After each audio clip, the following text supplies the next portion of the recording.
Hey, everybody. Brian Beckham, and I've got Gary Bengier. Gary is the former CFO of eBay. Some people may have heard of eBay. Matter of fact, I think, Gary, you were the CEO of eBay for both their first and their secondary offerings. Gary's been in Silicon Valley, like I said in the introduction, for a very, very long time. And Gary and I have basically the same interest. Gary is super interested in questions of consciousness and questions of what the future will look like, the near future, spirituality, artificial intelligence, things like that. And these are frankly questions that I've been absolutely passionate and focused on for at least 5 years. Gary and I were talking about it right before the show. So we're going to have an absolutely fantastic conversation about the future. Before we get into that conversation, Gary, how you doing, my friend? Brian, I'm delighted to join you here today, and I'm doing great. I'm happy to talk with your audience about the near future and what we can expect. This is such an important conversation on so many different levels. It's so important that we think about these things.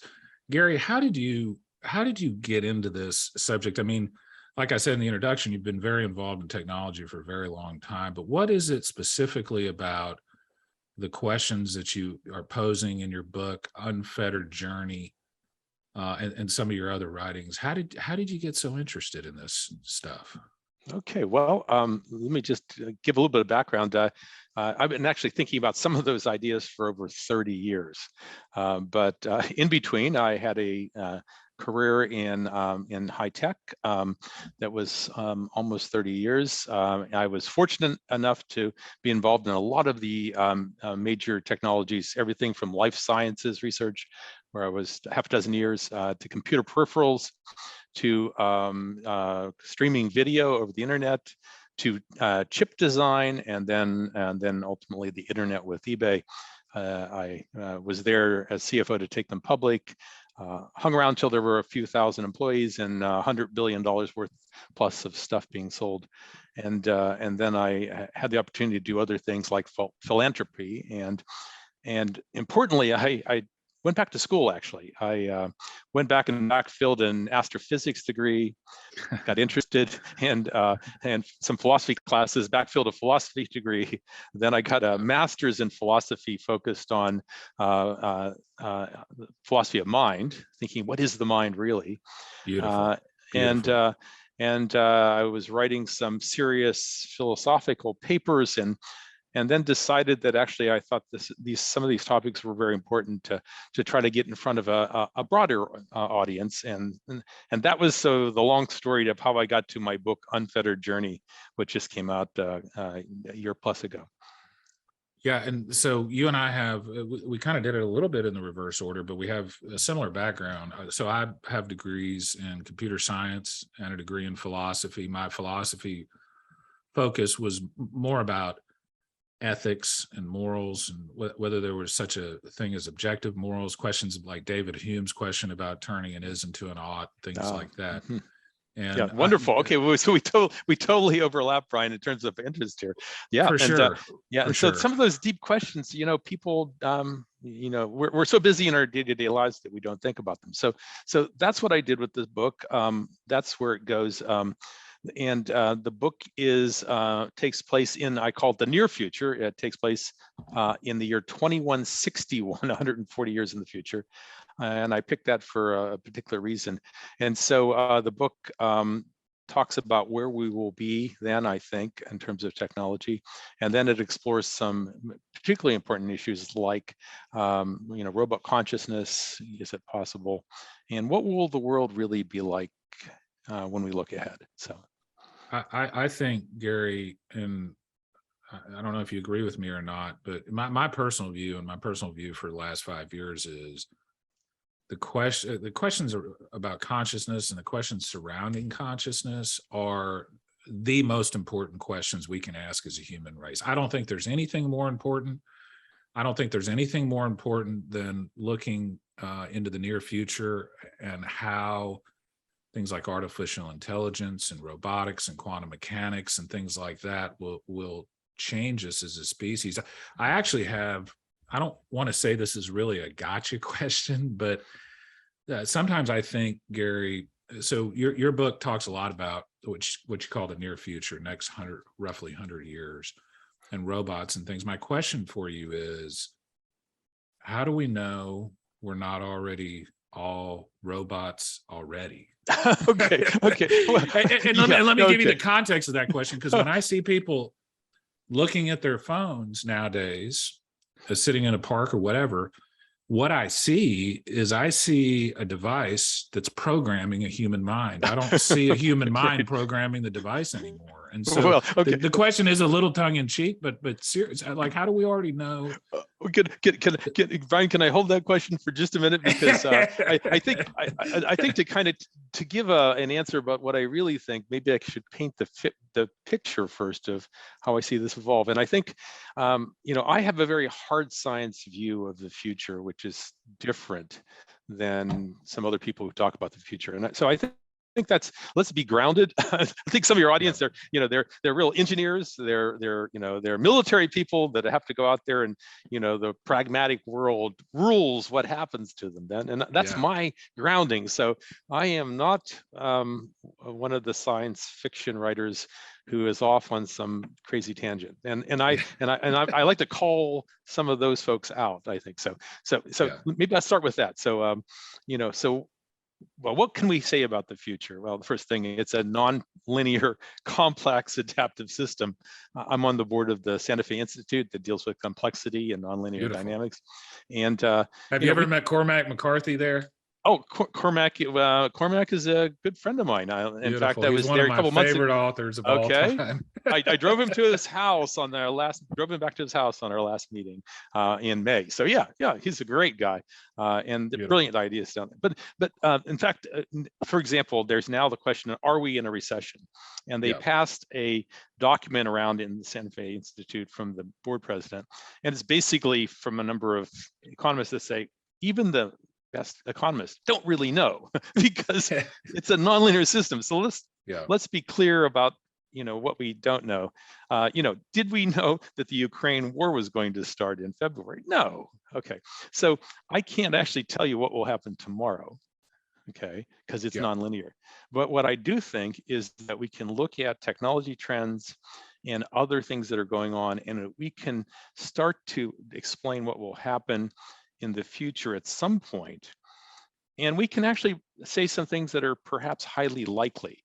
And so that's actually why I picked looking out 140 years. And so here's what I think if we think about that longer term. Again, a hard science view, what's most likely.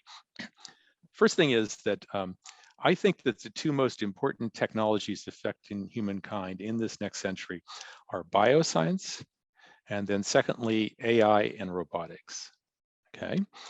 And that I think that with regard to the first one, and I was in bioscience for half a dozen years in, separations chemistry, electrophoresis, chromatography that sequence the human genome. And I deeply follow the science with CRISPR, Cas9 and the latest technologies. So knowing. And for people that aren't 100% familiar, when you talk about CRISPR and things like that, CRISPR is basically a gene editing technology. Exactly, and it's probably the most important fundamental tool set in bioscience since the early '80s when PCR was invented. So, and it allows. Correct me if I'm wrong. I'm not an expert in CRISPR by any means, but essentially what you do is it allows you to cut and paste. Cut and paste genes. Points. Cut and paste genes. Okay. And what that allows, for example, is dramatically speeded up drug development. Right. So, I think that bioscience will, in 140 years, will cure cancer, right?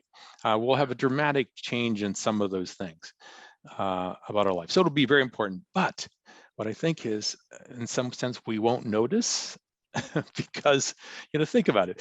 In my sister-in-law, who's older by a bit, when she was a child, they worried about getting polio from the kids playing around. And so the parents didn't let them go out and play with the other kids in the summer because it was more likely to be caught. So of course, we don't worry about polio now.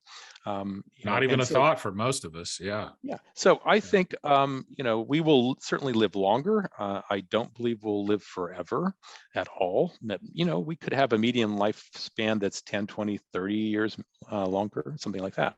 So we will live longer. And I don't want to get into a big tangent on this, although we could, but living forever would be the worst thing I think anybody could possibly imagine. We could talk about that maybe near the end when we're talking about spirituality, but if you live forever, you literally have no reason to do anything. Yeah. Okay. Right. But I think even the science, there's some futurists that claim that, we're going to get ahead of it and we're going to see a singularity and then we're going to live forever. I just think that's complete nonsense. It just won't happen. So whether it'll happen is one question. Whether we want it to happen is an entirely different question, right? Yeah. But anyway, but 140 years, which may seem to some folks like a long time in the future, but so that will be important, but we won't notice. But what we really will notice is the effect of AI and robotics on human society, and I think that will be dramatic. And here's why. Has anyone seen the Boston Dynamics robots dancing and all that sort of thing? You might think from looking at that it's right around the corner. Okay.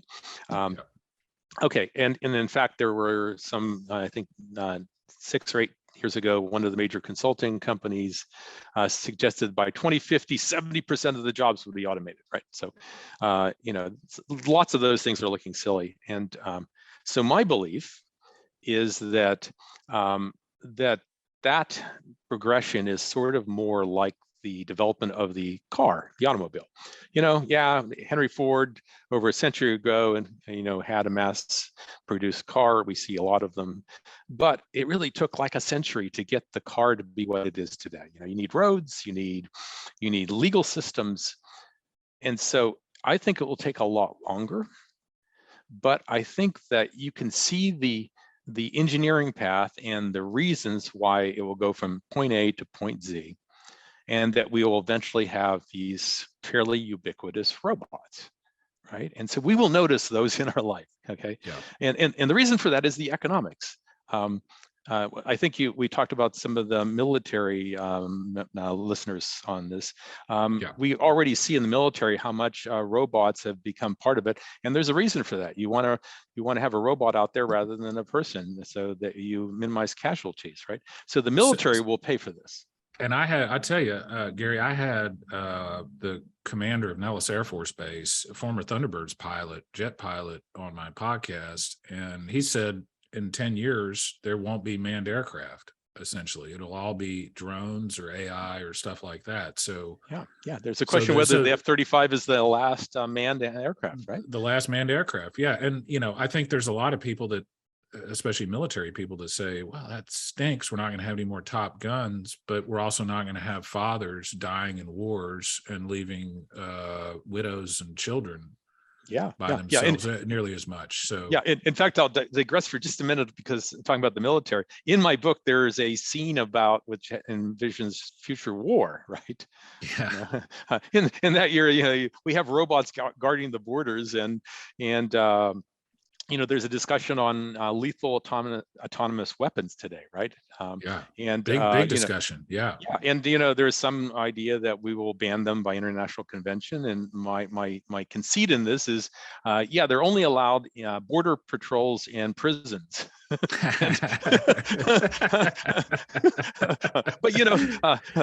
if you have a bunch of robots guarding the borders, then it seems it may make everyone less likely to attack and everything more secure, because you can put a heck of a lot of hardware there. So, and the interesting thing, as somebody with a philosophy degree, talking to somebody with a philosophy degree, the questions surrounding like autonomous drones for warfare and things like that are really not engineering questions at all, Gary. They're philosophical questions, they're ethical questions, they're moral questions.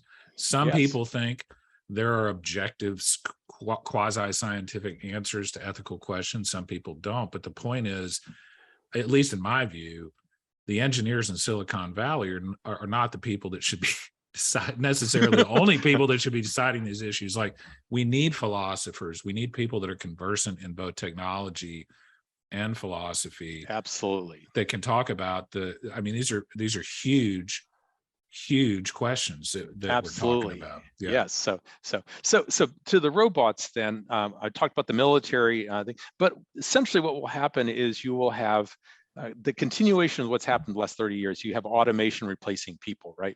You have a factory line, they replace this person with a robot, and then it goes to another person, and then a robot, and then pretty soon you start replacing more and more of those. The Tesla factories are trying to be 100% robotic. The Amazon warehouses are trying to be the same at some point. So in fact, all these jobs will be going away. And I was at the Santa Fe Institute for a workshop on AI about 3 years ago, just before my book was coming out, so I could do research on this. And there was a description by one of the presenters of the topology of jobs. Think of it as a landscape with hills and mountains, and water rising as the analogy for jobs going away through automation.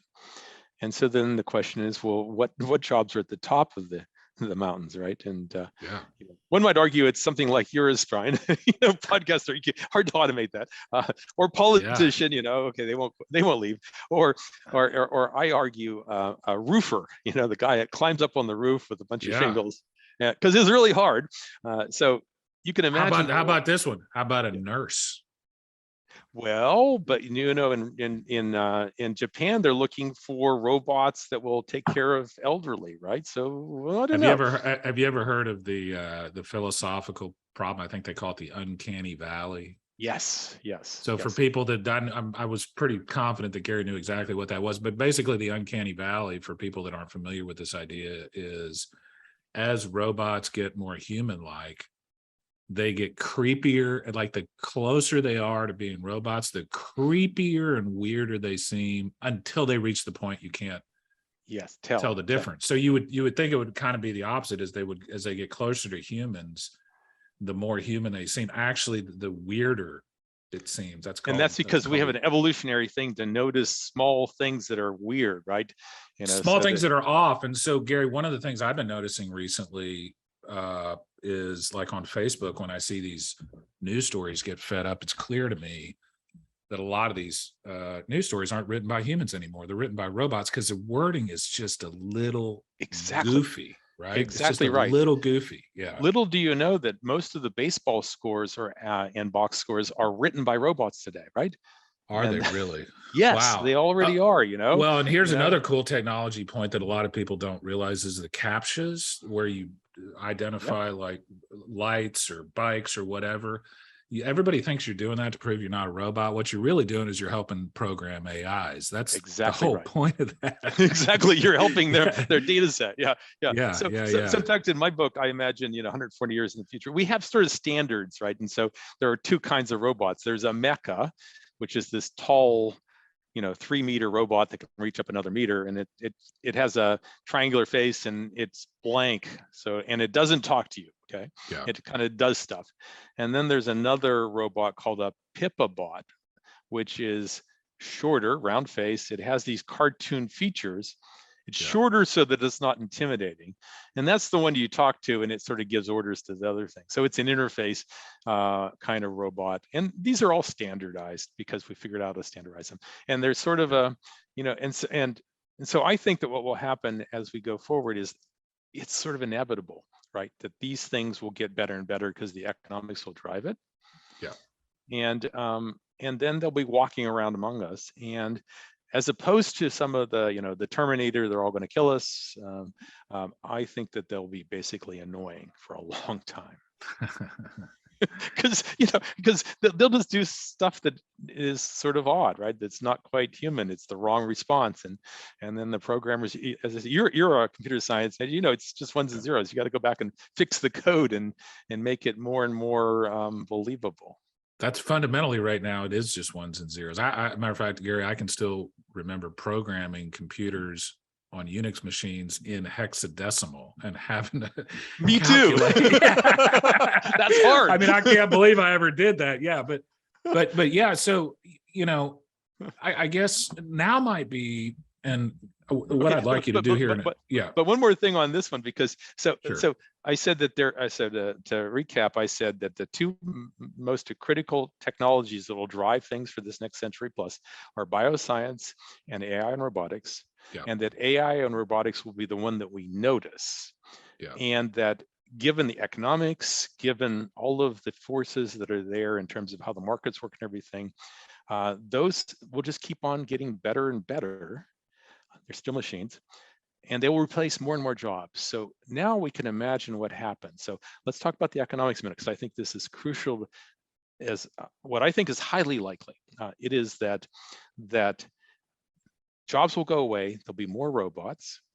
And now think what happens when robots, mine the metals, they smelt the steel, make the steel, they build the factories that build the robots. And so now we yeah. have robots building robots.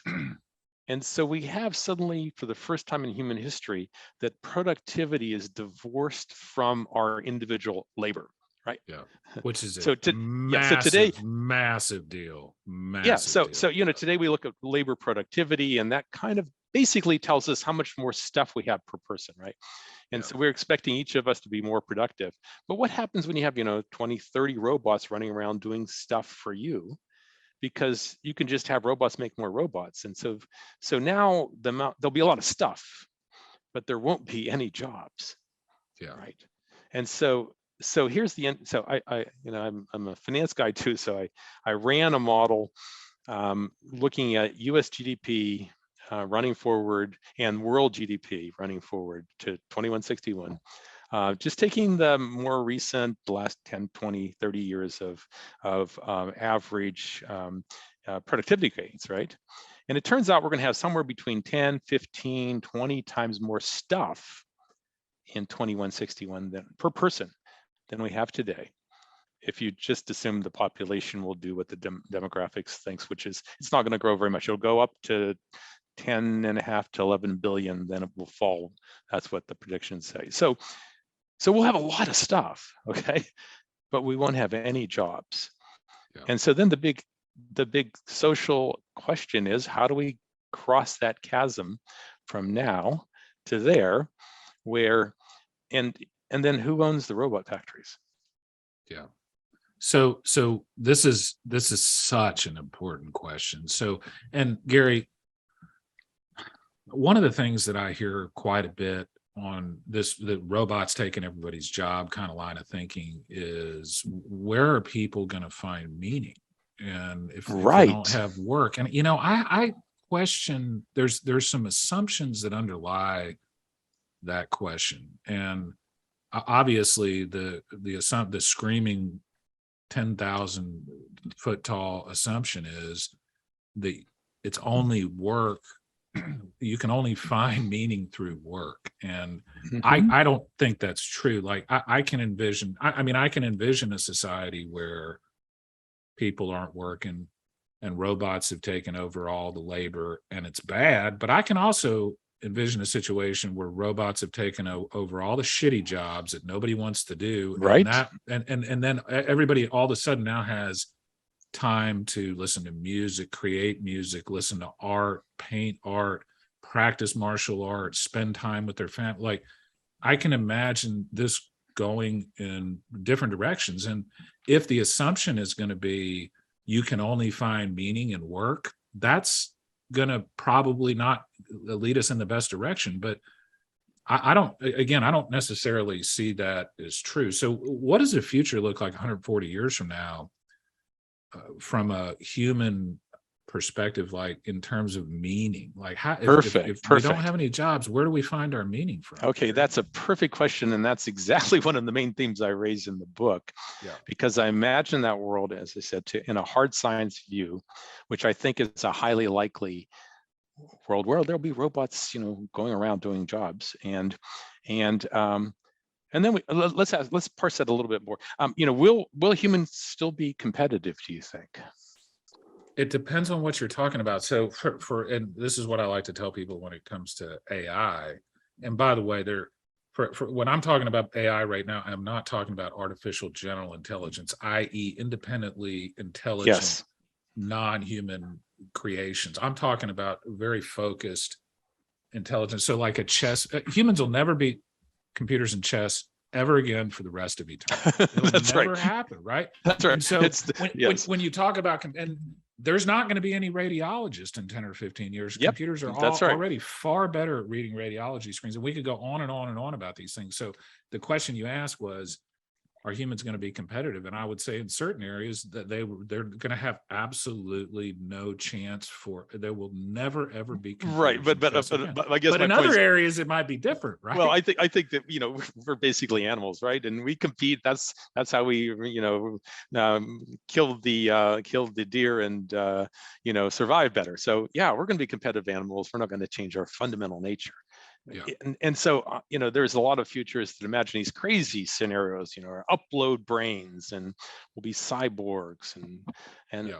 I don't think those things will happen at all. We will be fundamentally the same humans with the same kind of competition. So, for example, in the book, what I imagine happens in that future world is that there's lots of stuff, and their robots have doing a lot of things. And that that there's sort of, think of it as a guaranteed income. You get all the basic stuff for free. But the top 10% of stuff you still have to pay for, okay? Because in part because humans will be competitive and someone wants to be different than everyone else. And so, you walk into a restaurant, you sit down and you order and you get served. And if you haven't bought anything in the top 10%, the good wine or whatever, then you just wave and leave, right? But there is this distinction because people fundamentally want to differentiate themselves, and so there will be competition for the good jobs, right? I mean, we can imagine there's some cool things to do. So there's a character, and she manages an orbital base around the moon that is sending probes to exoplanets. And she's got 1,000 robots that are building this thing. Now that would be a really fun job, right? It's some of your military folks, you get to run that division, right? So you're doing interesting things. So that sounds awesome, actually. yeah. So you can imagine though a world where having a job is a privilege. Yeah. So in this world, there's a law that says you can't work more than 12 hours a week. Well, 3 days and you can imagine a world like one of my favorite movies of the last 20 years is WALL-E, and it's because there's a lot of philosophical questions that are posed indirectly in WALL-E. But everybody who's seen the movie will remember when they finally see where the humans are in the spaceship. They're unrecognizable. Everybody is way overweight. Nobody has to move, do anything. Everybody's provided to you. Everything's provided to you, and it's almost. Some of the reviewers have talked about your books and compared it to some of Aldous Huxley's work, who's one of my favorite authors. And for people that I love the comparison. He wrote a book called Brave New World, and it's essentially so. There's kind of two books about the future that were written around that time frame. One is Orwell's 1984, and one is Aldous Huxley's Brave New World. Orwell talks about 1984 and talks about mind control and things like that. Huxley basically has the opposite approach. Everything is provided for everybody. Nobody has to work. And the bottom line is Huxley's world is worse in some ways, right? Than 1984. Like what he's trying to say is there's with no struggle and you don't have to work or do anything. That's terrible. And so he kind of paints that picture. And so how do we avoid, Gary, a result like you see in WALL-E? Well, okay, you're right. So, and in fact, much of science fiction, either takes something today and takes it to an absurd end. And there's a lot of apocalyptic literature out there now. And so I look at humankind, of how we sort of muddled through and found the right answers and sort of advanced in many ways. So there's some collective genius that keeps us going. And so my book is, teetering on the edge of between utopian and dystopian. And it points out, I hope, again, a part of the hard science approach is to point out what I think are the real problems we have to deal with. And so so one of them is this jobs issue. How do we transition in this century and do it in a reasonable way, because we we don't need a whole lot more stuff, but we still will be competitive, and we probably will still try to collect more stuff than we obviously need per person. That's just us, and so we can imagine a world where we try to be more fair. So so one of the conceits in the book is, if you think about the US, this is a conceit. I'm not predicting this, but it makes the plot move, is that if you think about these robots making robots, and then after the climate wars in 2100, there's lots of robots rebuilding things, and so we have lots of stuff. And in other countries in the world, they may have picked more egalitarian answers, but in the US, when they decided what to do with the robot factories, the oligarchs who own them agreed to let them all become collectively owned in exchange for these laws called the Levels Acts. And the idea is these Levels Acts assign levels from 1 at the top to 99 at the bottom. And everyone has a level, and it's supposedly meritocratic. You can move up and down levels based upon what you do. And that's just kind of how you run things. And but then there are some people who think that maybe the Levels Acts with these levels are maybe a little bit too legacy based, and there's some bias in the heuristics. Exactly. And of course, one of the things that science fiction does is perhaps just make a comment not just about the future, but also about the present. And this book came out before Black Lives Matter and all that too. But do we have levels today?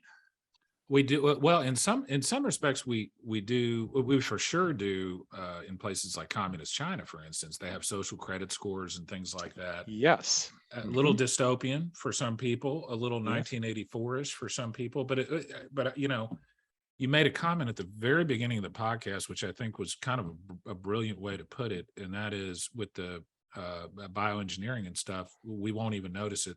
I think that applies to a lot of things. It's so close to us that we don't even see it. And I think this stratification that you're talking about is happening here right now. And I'll tell you, one of the ways I see it happening, Gary, and maybe this would be something we could talk about it. I believe, and I don't want to be too negative about this, but I believe there's a substantial portion of our population in the United States that has no agency anymore, has no free will, or at least doesn't have agency and free will where it matters. Right. Because they're completely programmed by memes and stories and narratives and things that they see online, and they can't break out of this thing. So I think we already have that to some respect. There's actually a really good book that I read a couple years ago by Neil Stephenson, who I'm sure you know. I think the book is called Dodge Hell on Fire or something like that. But anyway, it's about a person who tries to upload their consciousness.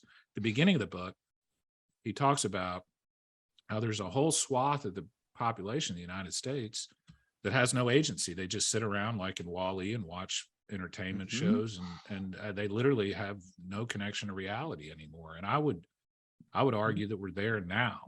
Well, and you started off by talking about how we're, or just maybe before we started, about how we walk around with our phones all the time, right? So, where does that go in 140 years? So what I imagine two kinds of devices in this world, and part of that is, I think it won't be as wild as some people think, right? We're not going to be cyborgs, but the two are, one, there's something called a nest, which is a neural to external systems transmitter. Basically, it's your mobile phone becomes a chip that you have inserted under your skin behind your ear someplace, and connects to a little corneal screen. By the way, that's being developed. I just talked to another person, and there's a company called Mojo Vision working on putting a little screen in a contact lens or in your cornea. So that's already in train. So what happens is you can sort of talk to it. It's think of Siri 15.0, right? And then you've got this little personal assistant so that you can sort of talk to, that kind of knows all the stuff about you, right? And then you can if I walked up to you in the street, Brian, and I didn't know much about you, I would just sort of take a little snap a little picture and Yeah. check Look me up. and Yeah. look you up, and there'd be a little bit of your bio, and I'd say, hi Brian, tell me about that last podcast you did with X. Yeah, exactly. Well, Yeah. and like Elon Musk with Neuralink, he says we got a bandwidth problem, like we can't download information fast enough. So if his ideas work, and who knows if they will, but your example, you'll be like, hey Brian, that last podcast that you just did that I just listened to in 3 seconds, even though it was an hour and a half long, I downloaded all the information in 3 seconds, was awesome, right? Okay. And, yeah. Okay. yeah. But let me stop you there, because that's really where I say there's a hard science view. So, the brain, the throughput is like 60 bits per second or something max, because it's chemical. The chips we have today are gazillions of times faster than that. So the interface issue is that we have vision and auditory signals that have been evolved for 1 million years to be efficient, right? And so that's always no, we will not, that will not be the way the technology works, I believe. Neuralink, in my book, I actually overstated, I think. I don't think it'll be even this, but I say that, when you're a child, you learn maybe 100 keywords. And so the character Joe is on an airplane, and so you basically talk to your Nest to give it commands. But when you get on an airplane, the social protocol is, well, you don't talk to yourself. You can be, it's rude, right? So what you do is, when you're on an airplane, you might use these keywords and say search, and think the word. So, but it's going to be really slow and it'll be clunky, and so we might have something like that, but Neuralink might be very helpful for people that have some severe impairments, but for the typical use, it's not going to be important, I think that, and so the distinction I'm drawing is that I think that's this absurd, take it to the extreme, and now everyone thinks we're going to be cyborgs, and it's not going to be true. When you say cyborgs, because I it's not that I disagree with you on that last comment. This is more maybe a semantic or a definitional thing, because what I would say is, if by cyborg you mean computer assisted in some way, I would say we're already cyborgs. We already have access to more information. Every single person walking the planet with a cell phone has access to more information than the King of England had 500 years ago. Exactly right. Yes. So in that respect, we are already computer augmented. And the other thing I would say about that, Gary, is like, I don't know my own. I have 3 kids. I don't know their phone numbers. I don't need to know them. I have because it's on my phone under their names.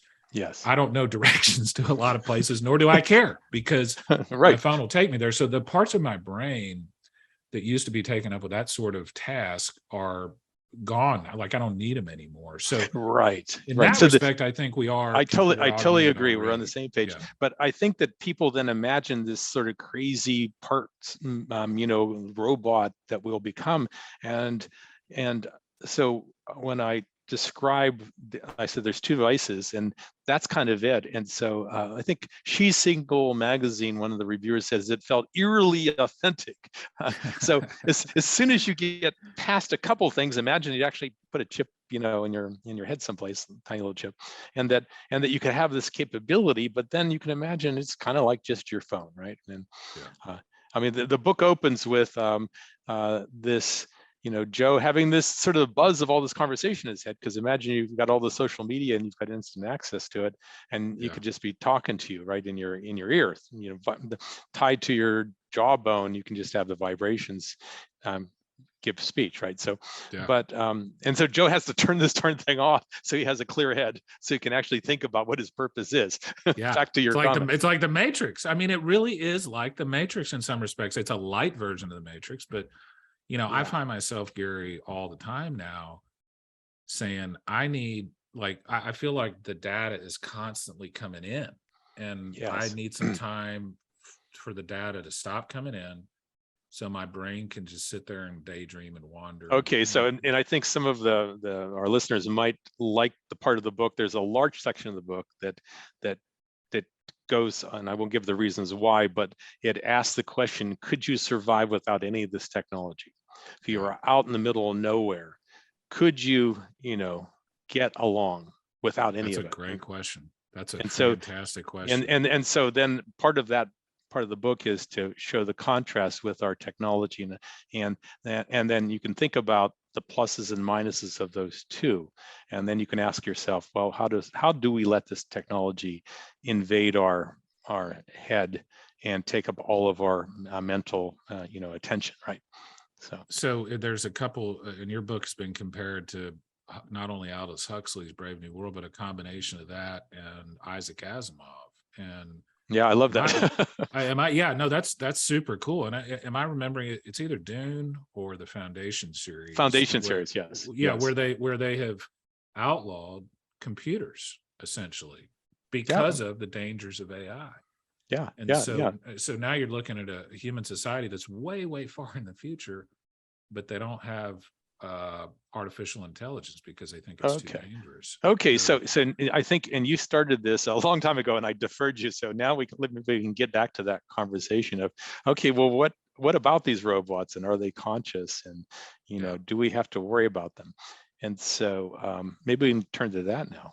So that's perfect. And actually, the next question I was going to ask you was, and this is a question that your book spends a lot of time discussing in the context in which the book is written, but this is something that I've been asking myself for 7 or 8 years, and I think it's the most important question I ask myself, frankly, every single day, and that is, who am I? Who is the I? Who is the I? Everybody has this sensation that they're walking around with some sort of pilot sitting around in their brain directing all their activity. But the more you examine that, the closer you look at that, the more, at least for me, that I concept gets kind of called into question, and it kind of slips away. Like the closer you try to find out who you are, who is I? Yes, the farther it goes away from you, right? Yeah, that's sort of a fundamental question that I was grappling with in my philosophy degree, my master's degree, and the thesis that I spent a few years working on. And so that's gets to the the beginning of the book, where there's an AI scientist working on robot consciousness, and he kind of, even though the conventional wisdom is they sort of seem conscious, and a lot of people believe that, but Joe knows that it's sort of cheap tricks all the way down, that it's not really there yet. And so he starts asking, not only can I, how do I figure out if it's possible to make robots conscious, but a first question, what is my own consciousness? What is that I at the center of us all? And so the book spends a bunch of time trying to unpack that. So philosophers talk, for example, for consciousness, that you need something called qualia. Qualia is what is it like feeling of having an experience? So what is it like to be me? Like or even what is it like to taste an apple? Right. There you go. What is the color red? What is the like color to see red? color red? Yeah. Yes. Yeah. So and there's a belief in among philosophers of mind that qualia are that element, and that those are critical for having consciousness, and that to have that you need an embodiment in the world. It's you, this organism, embodying the world and all of these things that are coming in, and that creates this experience, this qualia that has meaning. And so then the question is, how do you put that in a robot or an AI, if at all? And so how do you get from one to the other? Frankly, Gary, how would you even know? One of the problems with the question of consciousness is it's necessarily subjective. So are there objective indicia of consciousness? Of course, but fundamentally, just by definition, consciousness is a subjective experience. And so, let me ask you this, because this is a question that I have been struggling with quite a bit, Gary. You might have thought about this and have an answer, you might not. But so there's this idea in computer science that's called the Turing test, and that's been around. Alan Turing, the British cryptographer and computer scientist, basically said, we will know we have artificial general intelligence when you can't, if you're interacting with something else, you can't tell whether it's a human or a robot. I really, either I don't understand that as well as I should, or I have serious questions about that. Because what if you had a computer that was perfectly attuned to give human-like reactions, but you knew had no subjective quality or subjective, would that be intelligent? Or would it Exactly right. matter? Like, does it even matter if something is having a subjective experience if our perception is such that it is? Yes, yeah. So I think that very quickly the Turing test will fall by the wayside to look for more sophisticated tests. Yeah. But as an example, just recently there was a Google engineer that suggested that Lambda, which is one of their AIs, had reached consciousness. And, As consciousness. Yeah. Did you read the transcript of that yeah, and I stuff? I did. was And kind of laughing at that. yeah, and so I think we're so far, that the experts would clearly see we're not even close to that, Yeah. and that this conversation is way too early given where the technology is. We're not even close to that. But if you read through it, you can understand why some folks might read that and go, "Geez, he sounds pretty human to me." But for example, on the Turing test, there's actually a game where they have a Turing contest, right? And Yeah. they have teams that try to compete to win, to be the most human. And one of the this is a little technical for some folks. There's something called a Winogrand schema, and the concept is one of the ways you can kind of parse whether something's a computer is that you use pronouns in a way that you don't quite say who does the pronoun refer to. So you can imagine a sentence where you use a pronoun. You've got, like, say, two parties in it, and you use a pronoun to make a statement, and it's a Yeah. little bit unclear whether you're talking about A or B. And we humans totally know which way you're talking about it, and the AIs can't figure that out. So That sounds like, back when I was studying computer science, that sounds like fuzzy, what we used to call fuzzy logic, basically like trying to program things in such a way that you allowed for ambiguity, which is really, computers and ambiguity are kind of yeah, and a tough combination, right? I'll give you an example to make this concrete. But imagine some story about some protesters and the police, and the city council was trying to decide whether to let the march proceed, right? And Yeah. depending upon how you state the last statement, you might say something about the city council agreeing to do X because of violence. But depending upon how you make this story go on the preceding statements, we humans will parse it and go, "Oh, they're worried about the police being violent, or they're Yeah. worried about the protesters being violent." Yeah.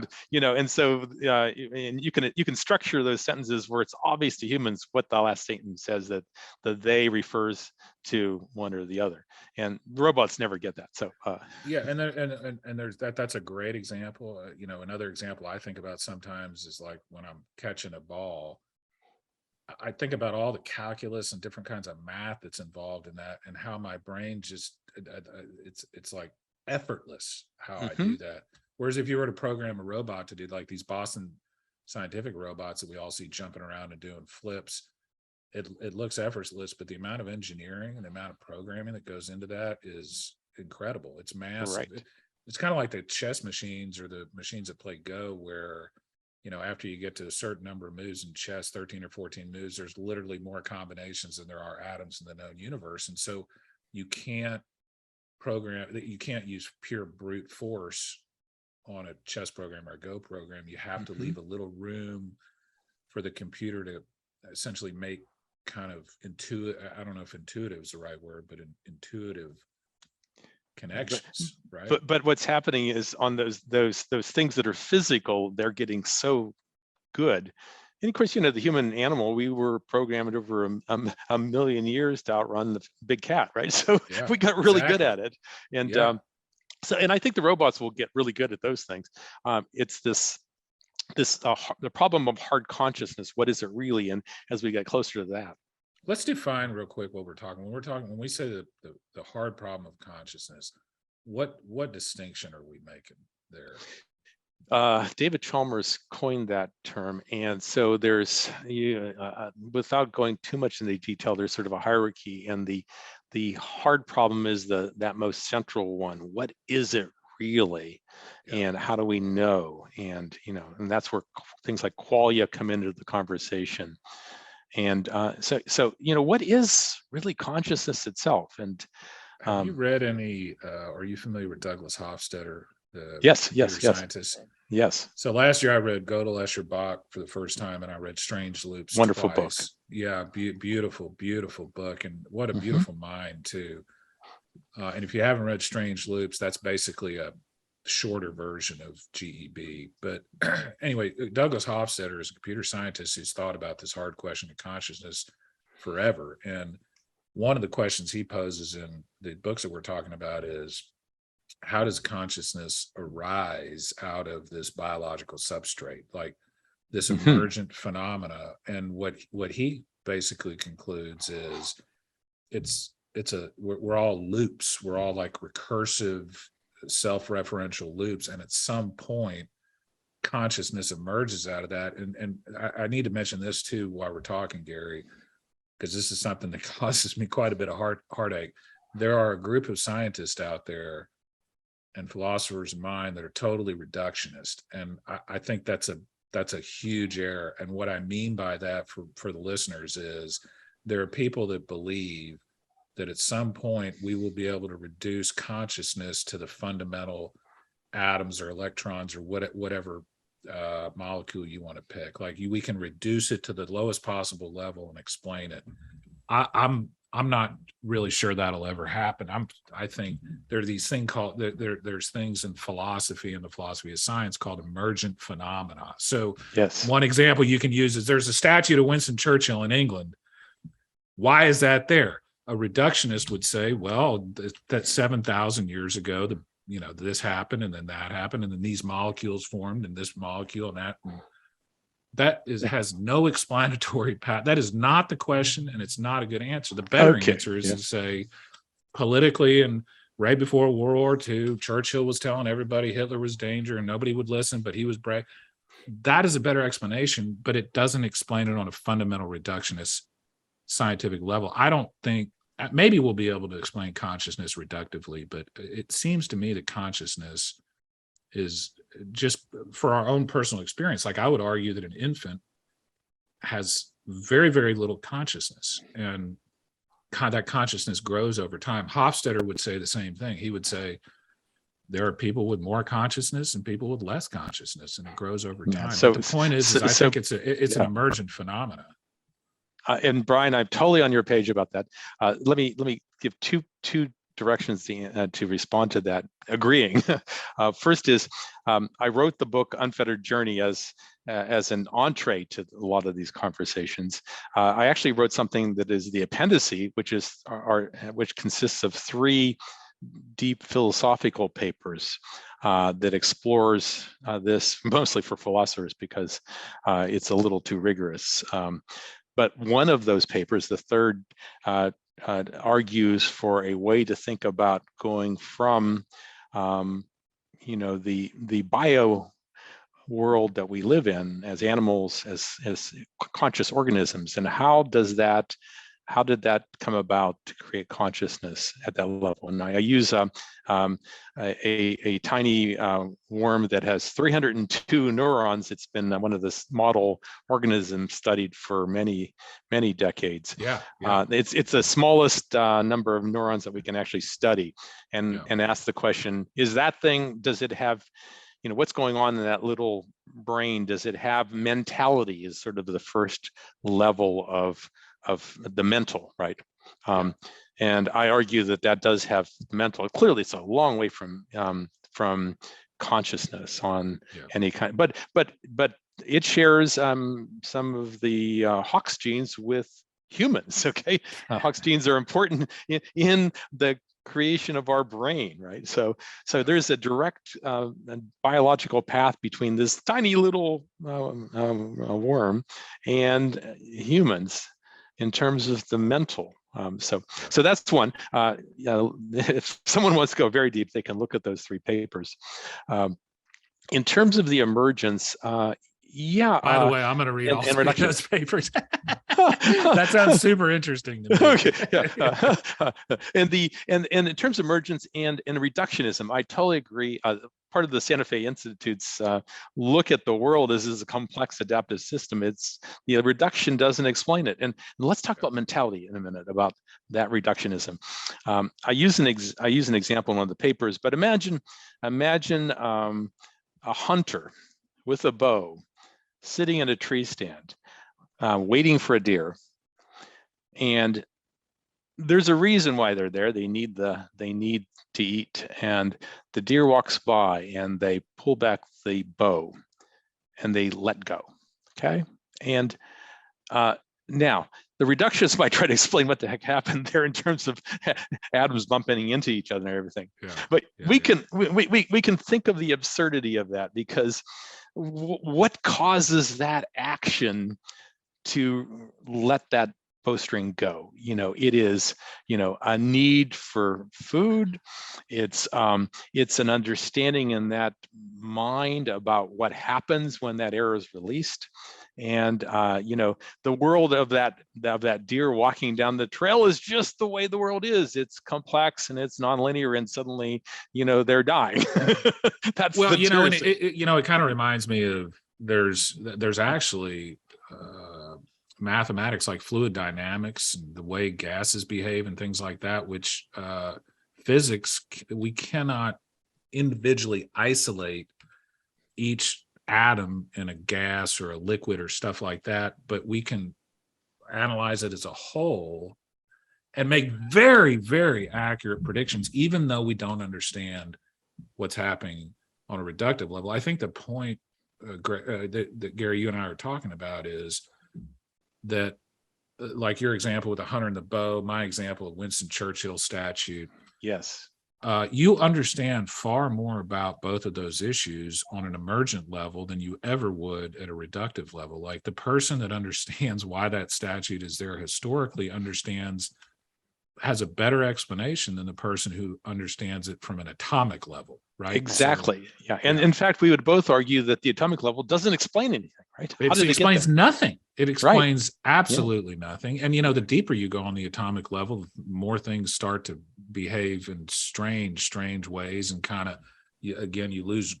So the further you reduce things, kind of the less you understand them. You're actually, Brian, there's the second paper in the appendices. You're talking about page 3 through 6 or something right now. Well, this is, and these are, like I said, I've been thinking about these questions for a very long time. It's very fascinating. I tell you, there's another, as somebody who studied philosophy of the mind, there's this idea of the theory of mind. Like, how do I know that this person that I'm talking to has a mind? Like, the only person I can be 100% sure is conscious is me. And there's questions about that too. So, and you're talking about these worms that have a very small number of neurons. Sometimes I find myself looking at my dog and saying, man, I wonder, he's got to be conscious. Like when he's having, seriously, like when he's having dreams, I'm going, something is going on. Yeah. He has some basic kind of consciousness. In my book, there's a conceit that there's something called the min-con diet. But today we worry about eating certain kinds of things. Well, there's Joe subscribes to the min-con diet, which everyone is. There's a minimum consciousness. No, so we no longer eat anything at the top end. We have alternative, pork and stuff, right? You don't eat cephalopods anymore. No more octopus. Sorry, they're too conscious. So I like to use this example. This happened about a year ago. So I like to torture I have an awesome dog. He's a chocolate lab. I like to torture him sometimes. And so what I'll do is, he likes to follow me around, and I'll go into my closet to get some clothes, and then I'll jump out real quick and I'll shut the door, and he'll scratch the door and bark and stuff because he wants to hang out with me. So the other day I was doing that, and I'd only done this to him like 2 or 3 times. And I go in there, and he's got a little chew toy that he brought in there, and he's kind of sets it down. And then he sees me about to shut the door, and he looks at his chew toy, and you could literally see the computation going, right? Right, Like right. he knew. And so what he did was he just real quick grabbed his chew toy and ran out the door. And I was like thinking, he knew that Yes, he was what you're about to going to get do. locked in. Like he Right. had a conscious. Now, Yes. I guess we can ask, was it actually a self-reflective conscious experience? Was it? I don't think it was purely instinctual, because you could literally see the wheels turning in his little Yes. doggy brain. But it's just it's an absolutely fascinating question. So let me ask you. I want to ask you a couple questions about consciousness. By the way, everybody, at the beginning of the podcast, I told Gary that I was trying to make the shows a little shorter, but because this was such a fascinating conversation, we might, and all these topics, we might talk a little bit longer. So if it's okay with you, we've been going for about an hour. Gary, you got a few more minutes to Sure, chat? I've got a few more. Absolutely, this is fun. Cool. Yeah. So let me ask you. So there's a kind of I call it the Star Trek problem of consciousness. So it's the idea that, let's say person A is in the Star Trek teleportation device, and the way it works is it literally scans your entire body, scans every single atom in your body, and then recreates that someplace else. And as part of the scanning process, the original person A is destroyed and recreated somewhere else. Is that the same person? Right. That's a classic now in philosophy of mind. It relates to a whole set of zombie kind of examples, right? So first thing is, I think they're all based on science. Clearly, they won't happen. So they're and so from a practical point of view, I am not too worried about those things. It's not going to happen. But I do think that consciousness involves an embodiment in the world, right? So where do we go from there? How far? How is that embodiment? How does that work? What does that really require? So I mentioned in the third paper in the appendice, I deal with an explanation and a hypothetical explanation of how you might imagine that mentality had evolved out of a fundamental organisms, right? And how it came about, how it emerges. And that actually can explain how we could sort of boot up from something fundamental. I mentioned mentality. The mark, the intentionality is the mark of the mental, according to one of the philosophers. And so, is there intentional behavior? Digestion, human stomach digestion is just a chemical process that doesn't have any intentionality. That does not have any mentality. But the C. elegans, the little transparent nematode, it swims around, looks for something to eat. It eats E. coli. If there are not any E. coli in its area, it tries to move and go someplace else. It will actually hitch a ride on some other organism, a bacteria. And when the bacteria takes it to some place where there are E. coli, it hops off actually, and then it eats there. So is that showing intentionality? Well, I would argue that it shows a very, very primitive intentionality. So now we have the beginnings of something that seems to be mental because it has intentionality. And then how does that simple thing boot up into, more and more complex mentality, and then ultimately sentience, that is the ability to feel something, right?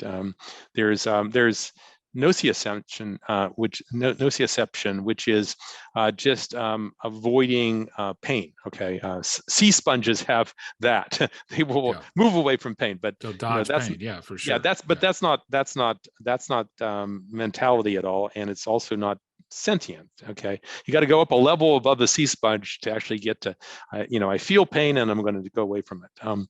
So that's another level. Okay, so now you start moving up, and you can imagine how these organisms evolve, and mentality adds a competitive advantage, and so then they evolve more and more complex mentality, and at some point we get to consciousness.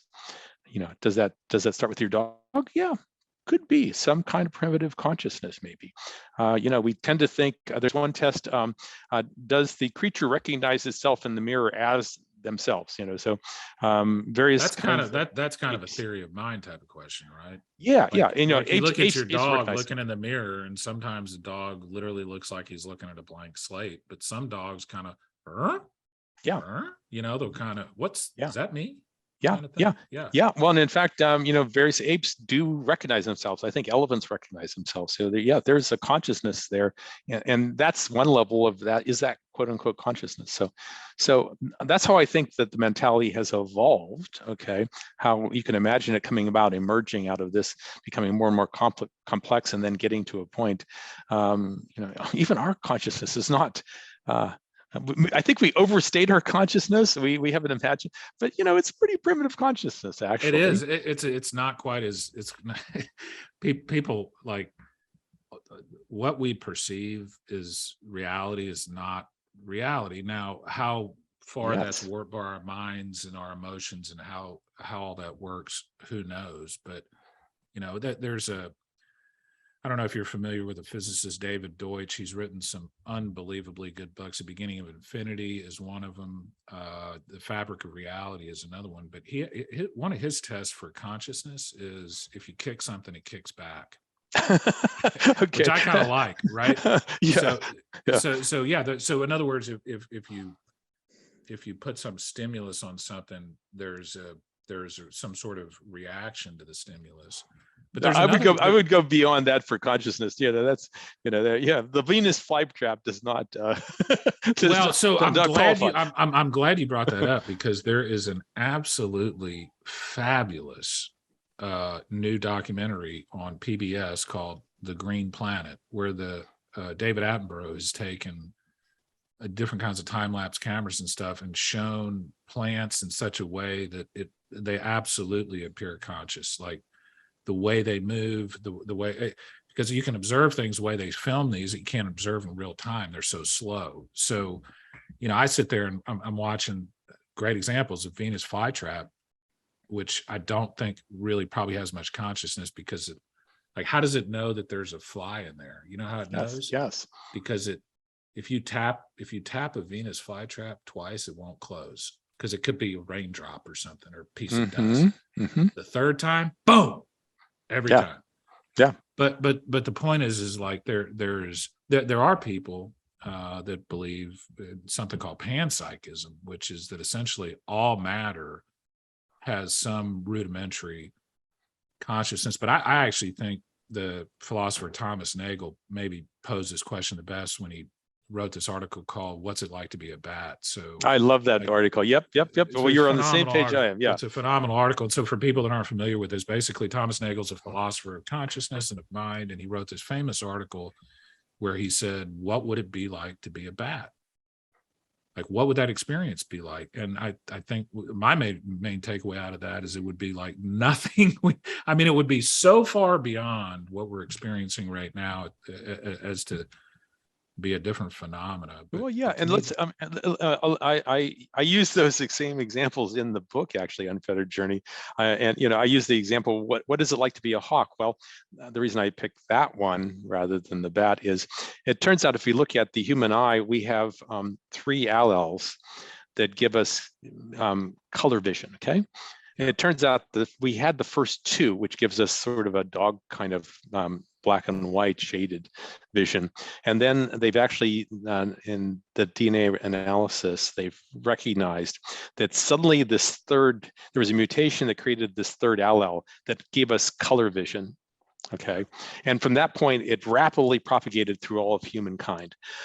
And actually, they know that it showed up on the X chromosome, which says that the first mutation occurred in women. Interesting. And there's a little hypothetical in the article that says you can imagine a scenario where someone has this mutation and they're gathering berries and they can see the red ones, and suddenly they have a dramatically improved chance of survival, which is why that propagated. Okay, so that's humans. We got the third allo. Hawks have 4. Okay. So what do they see? What does this look like? It's far, far more interesting. So yeah. So and one of the things I like to do sometimes is, like, when I'm walking my dog, I will watch him sniffing around and running over to places, and I'll try to imagine what it is he's experiencing. And right. Yeah. It's so dramatically, like, in other words, he could be having a conscious experience, but it's nothing like the human consciousness experience, but there's no real ethical difference between, it's just different. And so yes.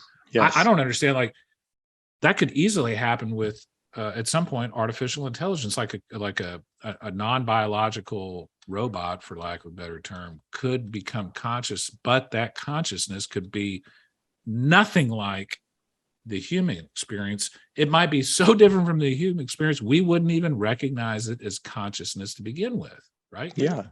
So Brian, all of those topics of the consciousness and can we ever imagine a robot or an AI gaining that? That's one of the fundamental themes in my book. So yeah, and I won't give the answer whether I think it's possible or not by the end of the book, but I'll invite the audience to go out and read it. Unfettered Journey. So the book is Unfettered Journey. It's on Amazon. I've read the first 2 chapters already. Matter of fact, Gary emailed me the other day with some chapters. It is, if you're interested in these kind of questions, and again, I think these are the most important questions facing humanity, then it's a tour de force as far as the philosophical questions of mind and intelligence, what the future is going to look like. Unfettered Journey, Gary Bengier, Bengier. It's on Amazon. He's also got some other books, frankly, that look pretty interesting. Gary, thanks. I really can't tell you how much I've enjoyed this. I knew this was going to be a phenomenal conversation, and like we talked about beforehand, like, our interest overlaps so much. I hope everybody in the audience enjoyed this conversation as much as I did. Gary, before I let you go, where can everybody find you on the internet, social media, things like that? Sure thing. Well, Brian, it's been a delight talking with you. This has been a really enjoyable conversation. They can find me at my author website, garyfbengier.com. That's Bengier, garyfbengier.com. And as you said, you can find my book on Amazon and every place else that you buy books. It's won 7 awards. Including, best science fiction, best spiritual fiction.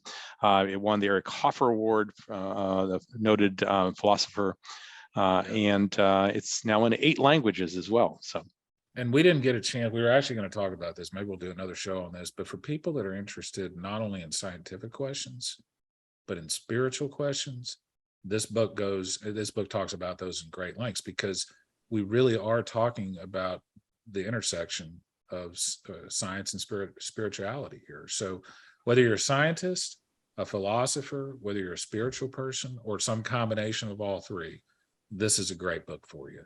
So Gary, again, I appreciate your time, man, and hope we get to talk soon. Great.